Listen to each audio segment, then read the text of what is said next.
Papi, ang ilimnon nga maayo sa tanang sakit sama sa arthritis, diabetes, sakit sa tiyan, high blood, kidney, ulcer, atay, kalibanga, pagpanglipong-lipong, insomnia ug uban pa. Ang Lacto Papi taming usab nga dili mataptan og sakit. Usa kanunaya ang pag-inom sa Lacto Papi para happy ug healthy ang pamilya.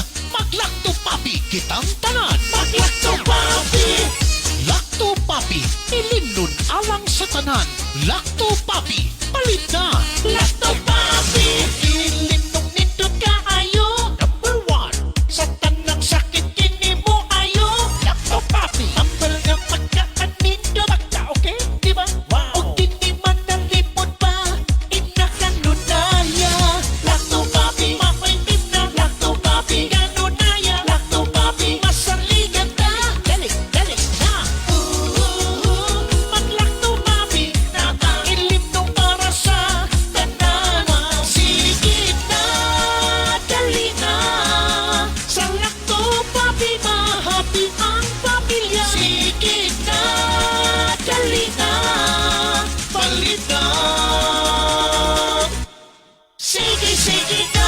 Lacto, Lacto, Lacto Papi. Hindi ka nunaya. Lacto Papi taluwas. Sige, sige na. Lacto, Lacto, Lacto Papi. Happy mag-Lacto Papi, Papi, mag-Lacto Papi, Papi.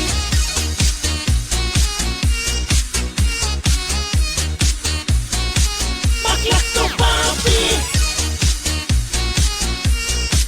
Mag-Lacto Papi. Bring health into your home. Ang Lacto Puffy adunay Lactobacillus probiotics o mas nailhan nga good bacteria mo neutralize sa mga bakterya sa lawas. Mutabang madaling mahilis ang kinaon ug maangko ng saktong nutrisyon. Taming sa lawas batok sa mga virus o bakterya. Abdi kanunay ang imong hunahuna. Malipayon ug kalmado ka kanunay. Mag Lacto Puffy matag adlaw. 100% natural, tinubdan sa kahimsog sa lawas. Aprobado sa FDA. Bring health into your home.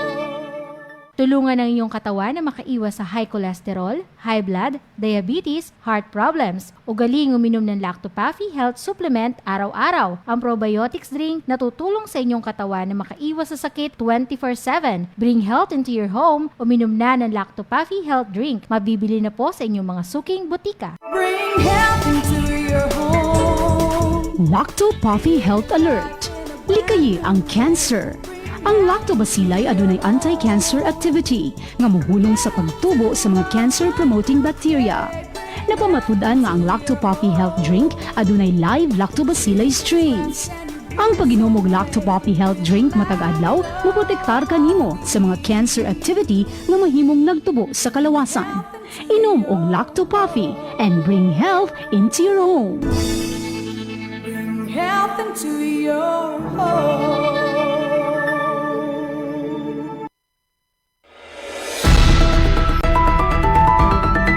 Newsline. Kini mo sa ka radio magazine program nga magatod sa labing labas nga mga balita, makigdugtong sa tinubdan sa mga balita ug mapasabot sa labing dagko nga mga isyu nga naglambigit sa katawan. Newsline. Dinhi sa Pantay Radio, ang inyong kauban sa kalambuan. Newsline.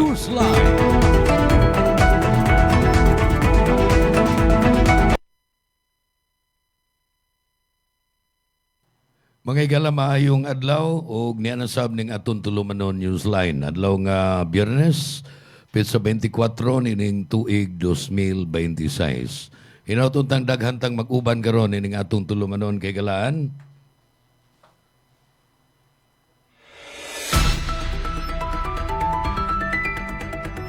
Kung nagsunod mo sa atong mga programa, doon ay gamay nga technical problem sa atong internet. Munang murag dunay mga panagsa o ginagmay nga mga kuan, mga glitches. Apan bisan pa niya mga igala niya nakapadayon ta sa atong Sibya sa atong tulumanon Newsline. Sa nandan, kining inyong alaga John Carillo mo yung makiguban kaninyo. Sumusunod nga usa ka takna nining atong programang Newsline. Isibiyata, pinagi sa internet live streaming. Sa ato pa internet radio ni nga to. Kunya gisibya sa ta, nag-hook up na to, ni-pick up sa atong signal ang 94.9 Radyo Natin FM sa Balamban, Cebu. Daghan po niyang lain nga mga radio stations. Kanang di-transmitter yun ba? Kay kombi man nga to, kombinasyon man ni sa internet, sa bago nga social media, ingon man sa traditional broadcast media. Bueno mga higala, adlaw ron nga Biyernes, katapusang adlaw sa semana sa mga nagtrabaho, katong Mondays through Fridays, nya ugma, sugod na sa kanang gitawag nga weekend. Napan doon ay mga trabahador nga kutob pa Sabado. In fact, mag-atang gani sila sa adlaw nga Sabado kay pista ko na. Pista ko na sliki. Mupauli sila niya ng panahon na ug magdana sa sukli. Sukli na lang sa ilang GCA pagka Miyerkules. Kaya kanigong mga trabahador, tingali ang mga sapian kayo masuhiton ini dili ka relate, pero pananglitan construction workers atong kaigsuunan nga mga construction workers mo trabaho na sila sugod sa Lunes nya inig ka Miyerkules mo cash advance kina no, wa magsalig sa sweldo, salig sa cash advance. Cash advance inig ka Miyerkules, kubrag sukli inig ka Sabado. Uli dayon kay mamista sa liki. So, mauna ang kuan mga igala. Atong kinabuhi nga mga ordinaryo nga mga mamumuo. Hapit na rabang Labor Day di ay ha. Hapit ng Labor Day sa kuan. Newsline. Doon na sa tayo mapaabot unya nga mga kuan. Kalihukan sa protesta sa mga mamumuo. Tungod lagi anang grabe naman ron ka kuan. Grabe naman ron ka lisod, no? Kita ginako nga lisod na jud kaayo ang kahimtang sa katawhan sa tibuok kalibutan, gumikan ining gubat sa Middle East. Ika-46 na ron ka adlaw. Nag-ihap ba mo? 46 days, sukad nga ni atong February 28, gibombahan sa Amerika, Joint Forces America ug Israel, ang Iran. Kung gayon na daghang kay nangamatay, nakuha ginila ilang target ang Ayatollah. Number 1 nga opisyal sa Iran, ug daghan nga mga military generals sa kasundaluhan sa Iran nga nangamatay ni atong higayuna. Sukad ni atong gubat na, isukol lang Iran kay doon na pa may mga sundao, daghan man silang mga sundao, daghan silang mga armas, isukol sila, ug mo hinungdan nga namumbasad sila sa ubang kanasuran dito sa duol, dito sa Middle East. Kung nagisirahan pa ginilang Strait of Hormuz, nga mo'y agianan sa mga barko di karga na nagkarga og mga petroleum products. Munang atong gasolina o krudo, nisa kapag ayo ang presyo. Newsline! Tungod kay nisa ka man ang presyo niya na, natural, domino effect. Murag domino ba? Tumbagan ng usa ka tile, musunod og katumba ang uban. Sa ato pa, nagsunod-sunod, epekto ni sa miagi nga nahitabo. Mahal na kayo ang mga palitunon, ni mahal ang gustong magpamahal sa plitihan, ang mga namasaherong sakyanan, mga buses, mga jeepneys, apil na ang mga habal-habal. O gani mga motorcycle taxi, o mga e-trikes, o e-tricycles. Mahal sad ang bugas. Usahay tago-taguan pa. Mag-hoarding aron na mo create og artificial shortage. Doon inig pagawas nila, mingon na sila nga, ni amay nihit kayo ang bugas pero ni amang ko'y ikahatag nimo mahal lagi kayo. Tay. So mao na siya mga higala ang atong kahimtang. Unya gamay ang kinitaan sa atong kaigsuonan. Apan dugangan ko ni paghisgot karong taud-taud. Una na kong hisgutan karon mga higala kining korupsyon. Pangurakot may atong kuanan no? Kanang korupsyon pangurakot. Grabe kayong pangurakot sa Pilipinas. Sukad pa ni kaniadto. Wa pa tingali ta mahimugso. Sukad kaniadto, diyan ay pangurakot. Apan karon ni grabe na ni. Murabag nagpalabuan na bitaw ni level up.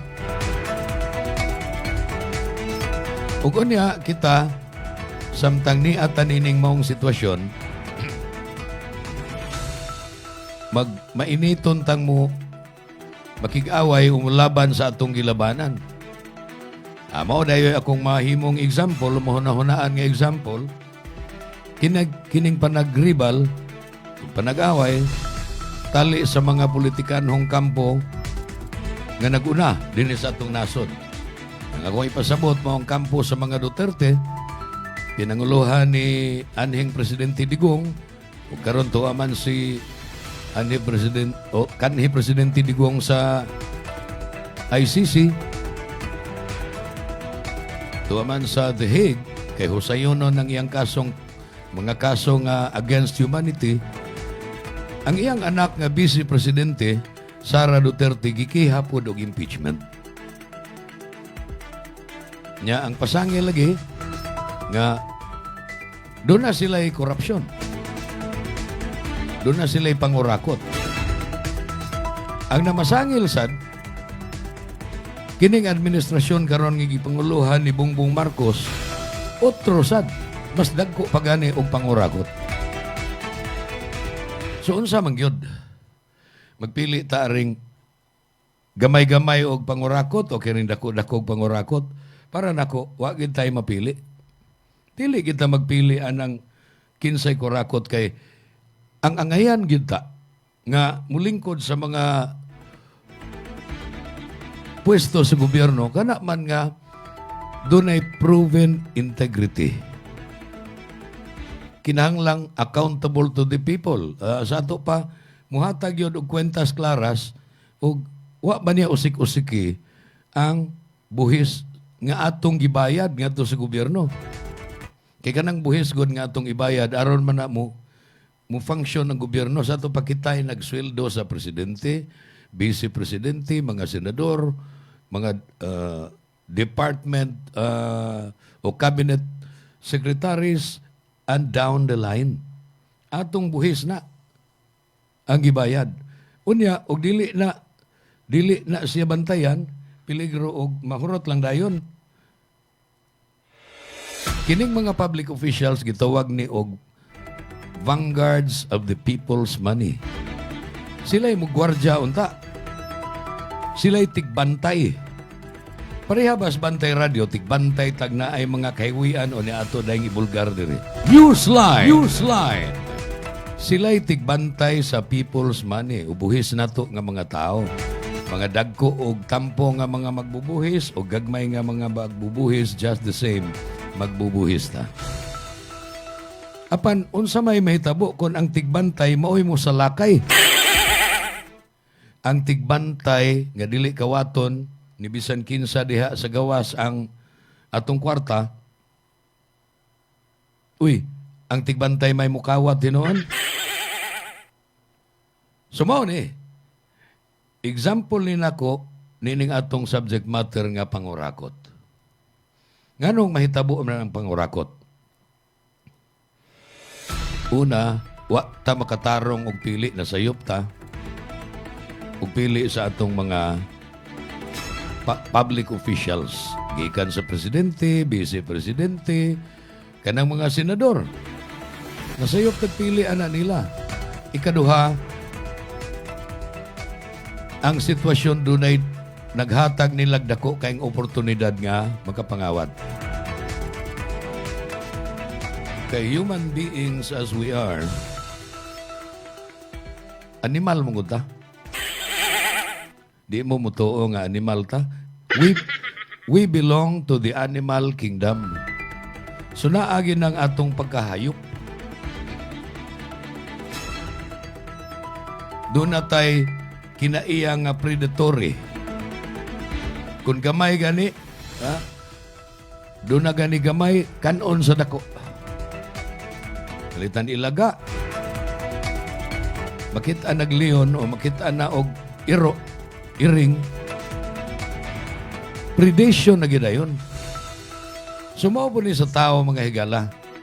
Doon na gani menos in taon o kinaadman. Ang predator nga bright kayo, mupahimulos. Mao na. Usa na sa mga hinungdan, ngano nga dunay korupsyon. Apan, dito sa ubang nasod na aman say korupsyon. Sama pananglitan sa Amerika, nakadaghang korap dito. Ubang mga nasod, Indonesia, gidauban magani nila tong palasyo sa ilahang Pangulo. Kay grabe na kayo. Di na magwanta nila ang pangurakot. Dini sa ato, dili ni mag-suggest ang atong programa nga, manaob buta. Because that is anarchy. We live in a democracy, kutob sa mahimo. Nindot man kaining demokrasya, daghan man tag mga kagawasan. Ato ning padayunon, apan ang mga weaknesses o mga kahuyangan sa usa ka demokrasya mga higala daghan sad. Pananglitan, sa usa ka demokrasya, dunay daghan nga mga katungod nato, no? Naana sa Bill of Rights, daghan tag freedoms. Pero tungod sa niya na kinahanglan ang atong mga korte sa atong husgado, muhatag og due process. Kinahanglan nga ang gipasanginlan, hatagan sa gigayon nga makapanalipod siyang kaugalingon. Unya mga higala ka ng due process mo na gigamit sa mga korap. Kabantay mo nga maon ay himuon dahil katarungan nga morning wa pa ma-investigate ang flood control projects because we want to give the accused due process. Due process unta pero paspasan. Dili kay himong pasangil alang sa langan-langan. So mo na mga higala, kining pangurakot ambot ug unsaon na lang kanin nato. Sige kita, kada hapit ng eleksyon, sige tag-ingon nga tarungan ninyong pili ang atong mga punuan. Karong umabot nga 2028, naghisgot na magani tag kinsay mga mayong pilion. Usa sa mga gihisgotan og nakadeklarar na gyud gani si Vice President Sara Duterte. Apan ang problema kay si Vice President Sara Duterte gikiha og impeachment. Unya kun pananglit ma-convicted si VP Sara, she will be ineligible from holding public office. Bisan pag barangay official dili na siya mahimo, perpetually disqualified na siya kung makonbikto siya. Apan ang iya mga abogado masaligon nga kanang tanan nga mga pasangil nilang Trillanes, nilang Dilima ug uban pang mga kauban nga dagko kayo ang kwarta ni VP Sara nga wa siya maka tuman sa sali-in-law kanang balaod nga mo deklarar yung ka sa imong statement of assets, liabilities, and net worth. Sayon ka na nilang madipinsahan kung adto na sa Senate Impeachment Tribunal. Na sige. Kaya na may due process po. Bisag Vice Presidente na si Inday Sara, hatagan mangyapon siya og due process. Apan diri sa Tribunal of Public Opinion, magdaog na lagi na. Sama sa ako nang giingon sa nangagi nga mga edition o episodes nining atong tulumanon, mag-agad na og unsay pagtuo sa mayoriya sa mga Pilipino. Munang importante po na nga dunay media Nga mo pahibaw nga mao ni ang naitabo ha, mao ni ang gipanulti sa mga witnesses, mao sad ni ang tubag sa accused. So far ang tubag sa kampo ni VP Sara wa dito sa House Justice Committee, wa pa man sa Senado, wa sa House Justice Committee kay giimbitar siya dito aron katagan siya og higayon nga makapanubag, nipili man siya nga dili lang mutubag. Di apa ang fight karon sa Court of Public Opinion. Kanang iyang mga abogado nga niingon sa iyo nilang madipinsahan. Hinaut unta nga mapakita ni VP Sara bisan pa man ining tanan nga mga pasangil, mapakita niya nga wa gid isa nga manufactured o tumo ra na ang tanang gipasangil batok niya. On the other hand, kini si Presidente Bongbong Marcos gipasangin lang sa pangurakot. Uban nila ni kanhi Speaker Martin Romualdez. Uban nila ni Zaldico nga tuas sa gawas sa nasod. Wa say klaro og napriso na ba o gidakop ba lang apan gibuhian ra pudayon kay wa may labot ang Czech Republic sa kaso niya dinhi sa Pilipinas. Murag travel documents raman ang ilang gilalisan dito. So kung naka-justify si Zaldico, adili ito madadire.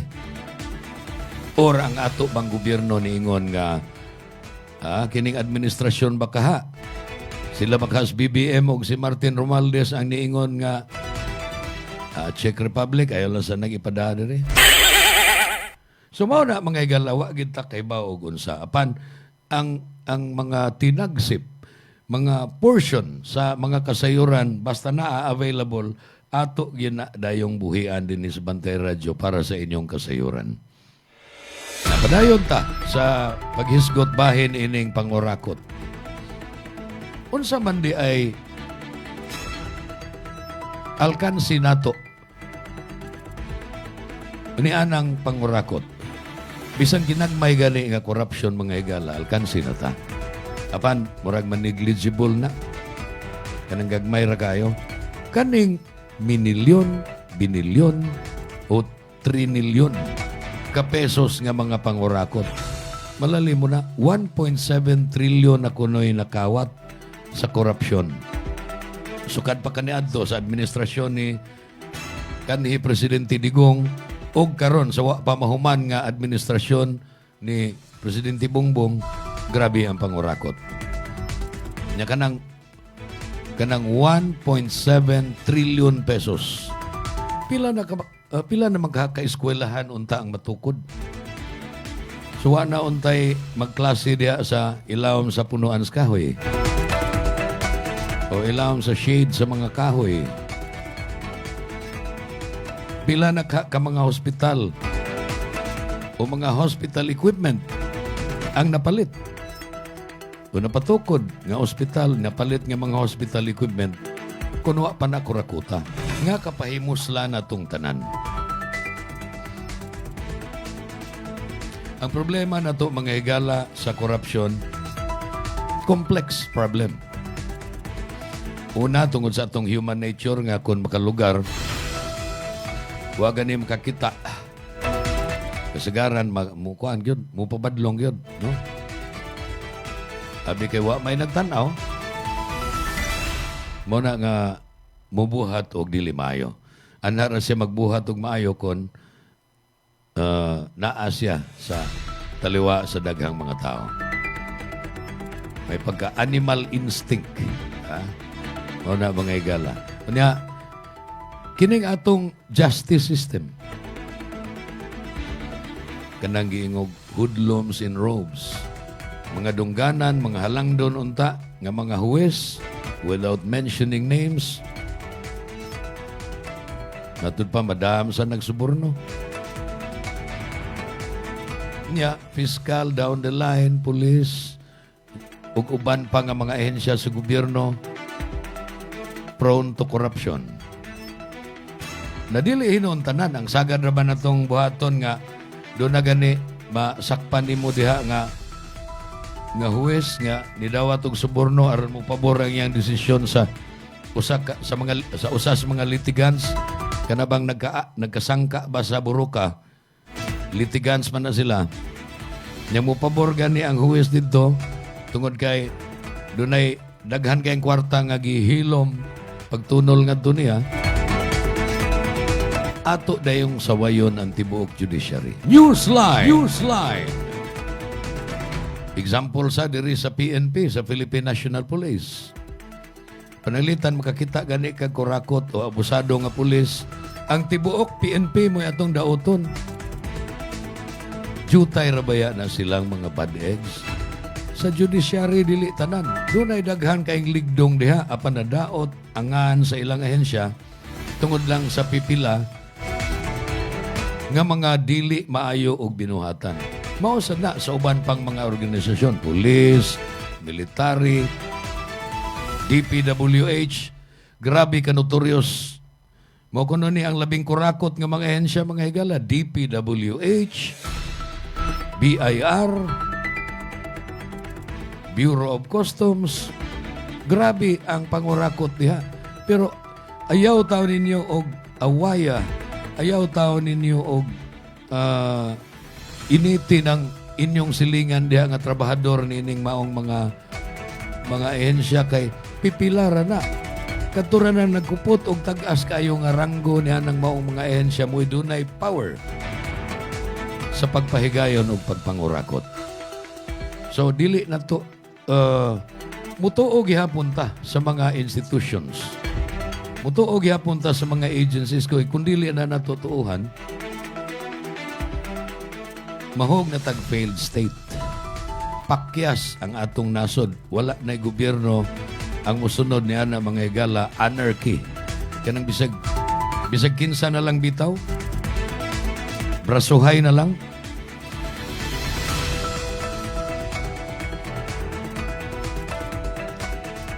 Upadayon ta sa atong tulumanon mga higala nindot, daghan pa kay tag nindot nga isgutanan din nining atong Friday episode o Friday edition sa atong tulumanon Newsline. Apan importante man sa kaayo nga manginabuhi sa ta kay mao man ni ang nagbuhi sa atong tulumanon. Stand by. May nararamdaman ka na ba sa katawan mo? Taon ng maling pagkain, bisyo, abuso sa katawan. Ito ang kailangan mo. Lactopafi, isang lactobacillus food supplement gawa sa natural at piling-piling sangkap. May vitamins at minerals at maraming buhay na good bacteria.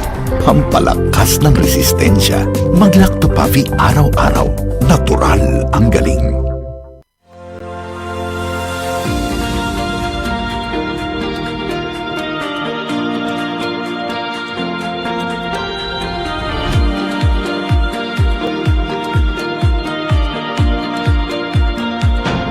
Sobrang epektibo lalo na sa mga pananim at trusted na maraming farmers sa buong bansa.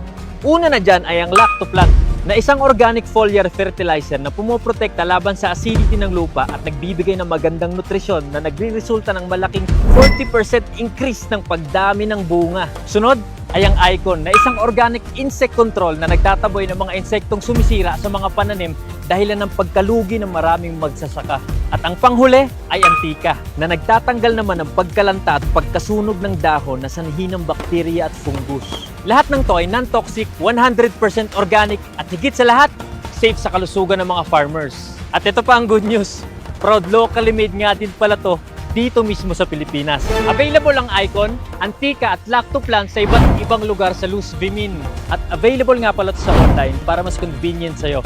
Nasa comment yung link kung saan ka makakakuha. Andito na lahat at para talaga to sa mga magsasaka sa buong Pilipinas.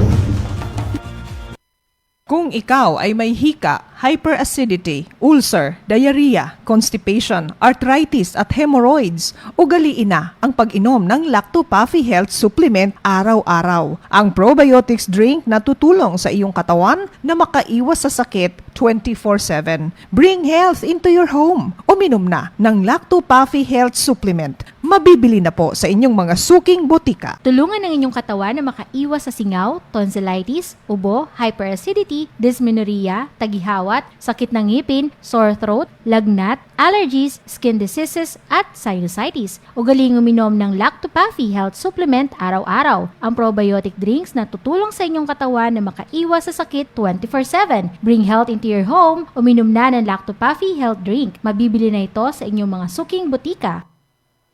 Newsline. Newsline.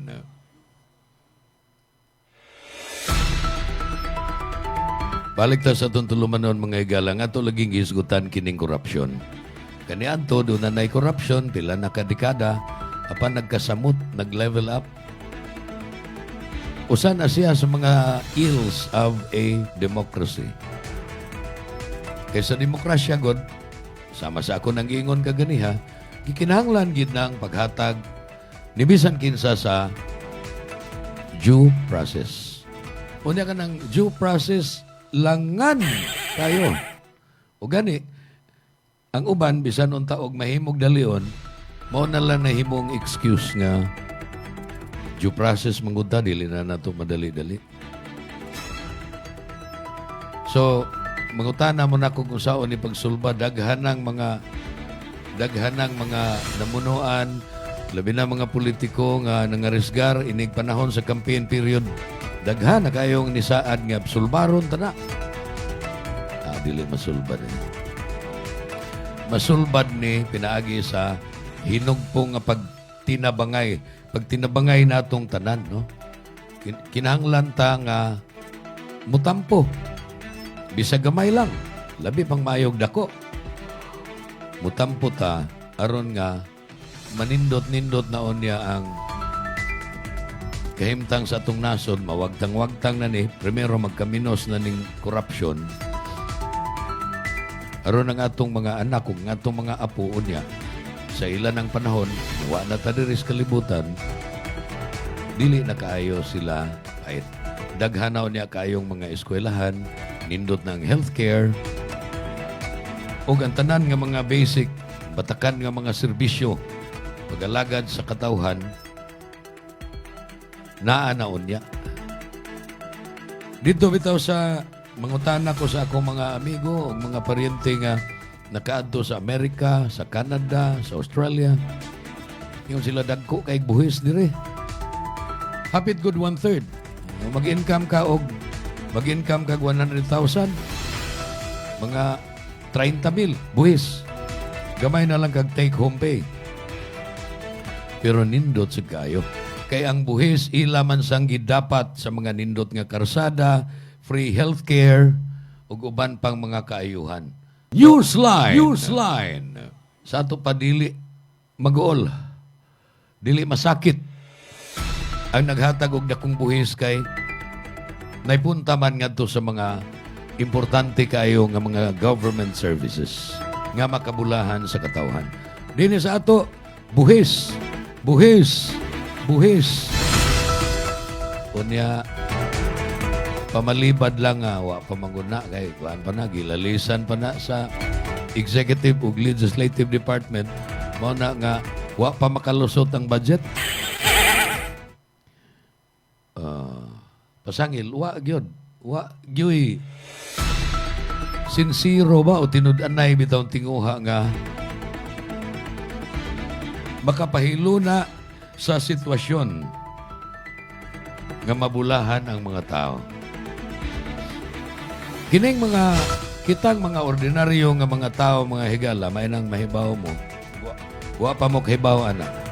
Kita'y siging himuong puhunan sa mga diskurso.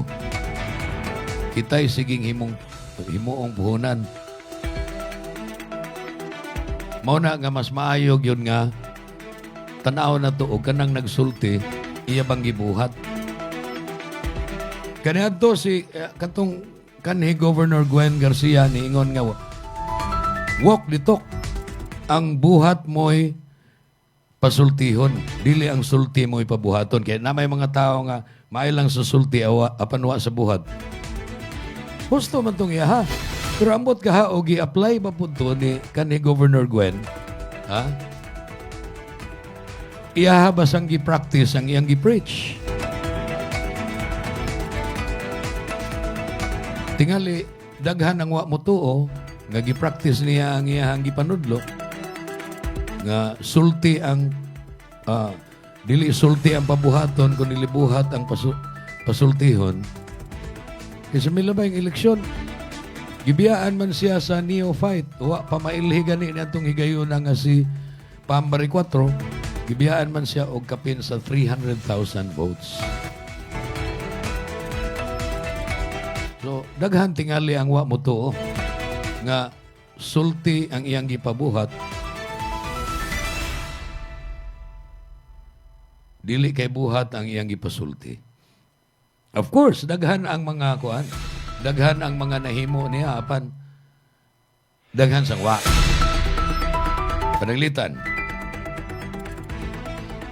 Nindot na unta to atong mga district hospitals diri sa Cebu.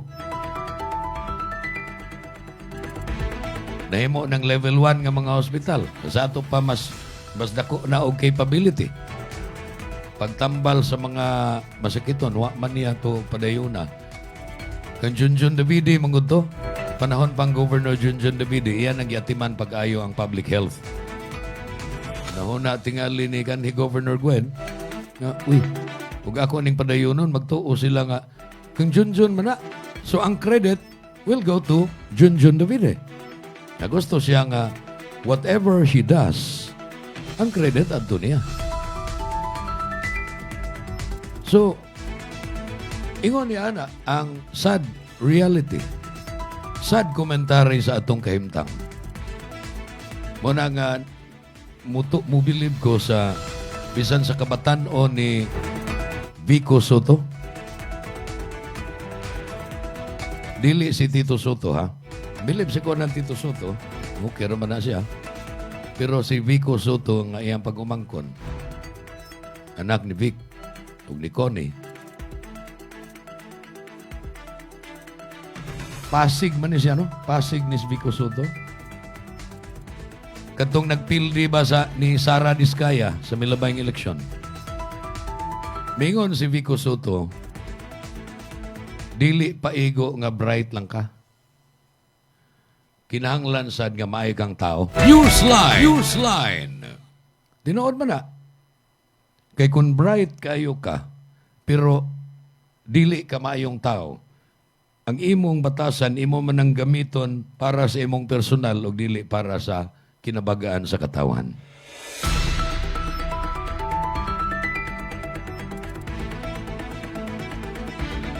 Sumangita taog dili magani parehas ni Vico Soto mga igala, pero amgid ba? Bisag minus og kuan kinaiya ni Vico Soto.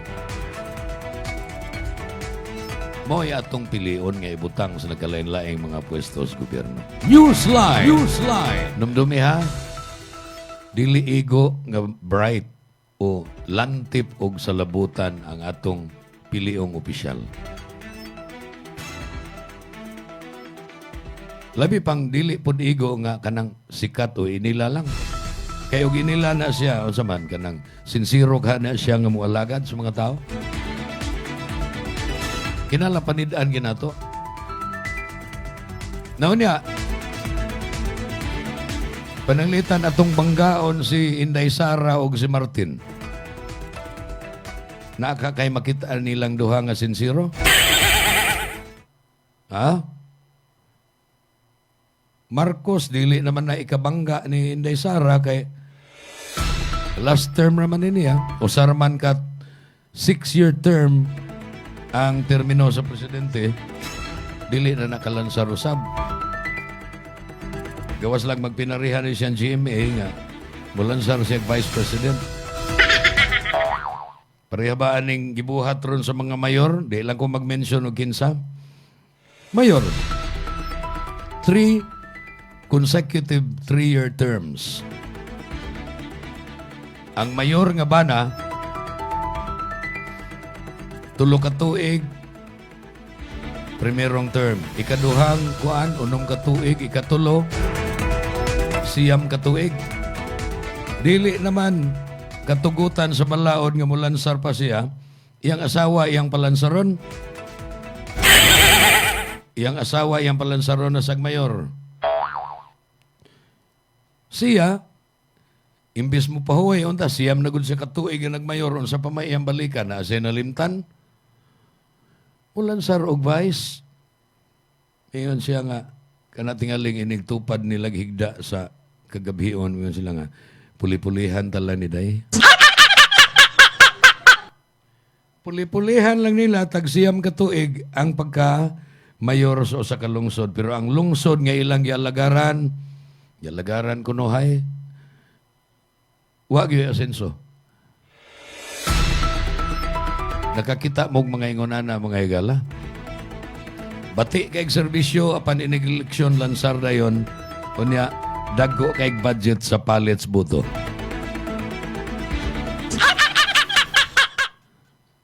Mauna ang laing sad reality sa local politics na to.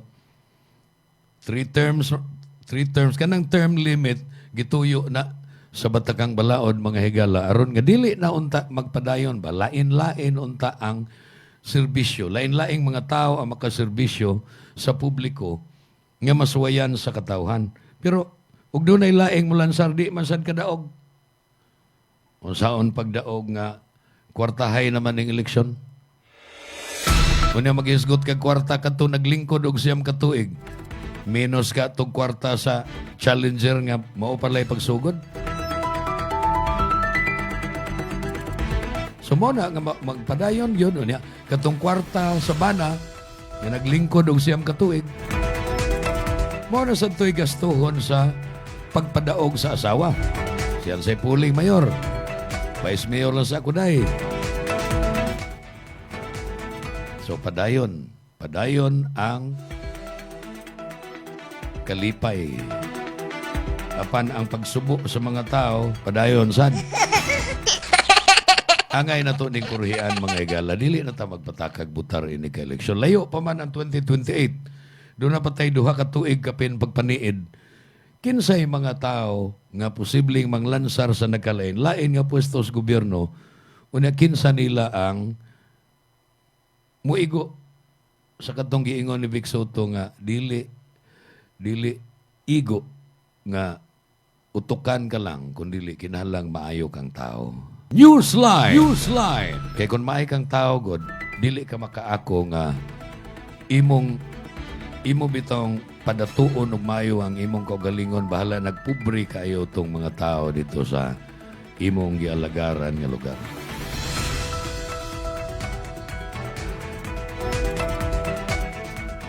So muna mga galang atong subject matter karong buntaga mahitungod sa korupsyon. Doon na pa'y daghan kayo nga mga aspects. Ug ako niya ning hisgutan sa uban pa nga mga episodes o mga edition na ni atong tulumanon Newsline. Ako lang kung nagduol po unta ta niya magkabaylo-baylo ay tag-istorya ba mangutana ta ko ninyo. How is the war in the Middle East affecting you? Di man tuod ta sama sa tuwa sa Israel, tuwa sa Iran, tuwa sa Dubai, sa Qatar, Lebanon, Afghanistan, nga kuyaw, nga matirahan og misil. Pero wa man to'y misil din sa ato. Ang pagmahal, pag-ayo sa presyo sa mga palitunon o sa mga basic services, dili po na katiaw-tiawan. O sa may epekto, di mong ka dungog sa inyong tubag, no? Pero mahimong inyong ibutang sa comment section sa atong tulumanon. Kaya naman ta sa Facebook o sa YouTube. Mahimong ibutang kaya ako nang basahon o niya. Sa sunod nga mga editions, wa man taugma, Sabado, wahay Domingo, ini ka Lunes, ako nang suyan og tubag. Kutob lang sa akong mahimo ang inyong mga reactions. Kay panahon ron nga magtinabangay tatanan. Tabangan atong pangita unsay maayong solusyon nining atong kahimtang nga mahal na kayo ang mga palitunon o basic services. Domino effect ni sa gubat dito kay fuel reliant manggod ang atong economy. Ang atong ekonomiya is too reliant on power. Reliant, nagsaligta sa krudo o gasolina, sa diesel fuel, gasolina, kerosene, para ipaandar sa atong mga sakyanan, para ipaandar sa atong mga factory. Kunya, ang power sector sa elektrisidad, kinahanglan kay nato. Mumahal sa kuryente. Kaya dili lagi makaagi easily dito sa Strait of Hormuz. Kay bumbahan niya sa Iran ang mga barko di karga, mutundag niya, daghan na kayong na lunod nga mga barko dito mga higala. Busa ang uban, nagpundo na lang. Sama sa akong giingon, ika-46 na maroon ka adlaw. Mahimo magkwintahon na to. Ang February 28, katapusang adlaw sa Pebrero 28, moto'y pagbomba. Punag 31 ka adlaw sa Marso, 32 na ka adlaw. Kanya karon 24 naman, ika-24 naman rong adlaw sa Abril. So 32 plus 24. Pila ganito na kinon? 46 days na. Gubat. Gubat dito, dili ta maigo. Simbako lang inoon. Pwera pa ngayo, palayo lang. Pero igo ta sa epekto. How is it affecting you? Individual, lain-lain tingali tag-experience. Kunya, kung gusto mong mo-comment bahin niya na mga higala palihog, i-chat na. I-chat na sa comment section. Aron mabasa na mo diri og kutob sa mahimo among paningkamutan ng pagtubag. Dinhin lang takutob mo ni ang final episode or final edition sa atong tulumanon newsline karong semana ha. Apan ang lain nga edisyon inyong mapaabot niya sa Lunes. Salamat sa inyong pag-uban. Kini ang inyong alaga, June Carillo. Pag-ayo-ayo.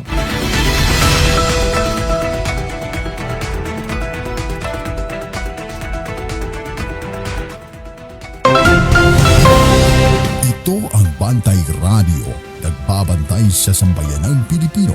Mapapakinggan sa Bantay Radio Cebu with simulcast on 12 radio stations across Visayas and Mindanao at sa buong mundo sa pamamagitan ng Bantay Radio online streaming.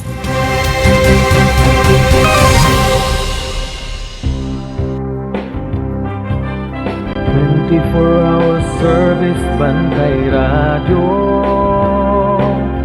brings you the local and national issues across the land, reaching over 10 cities and municipalities, simulcasting 3 frequencies on the AM band, El Nuevo Bantay Radio, El Nuevo Bantay Radio. Ito ang Bantay Radio, nagbabantay sa sambayanang Pilipino.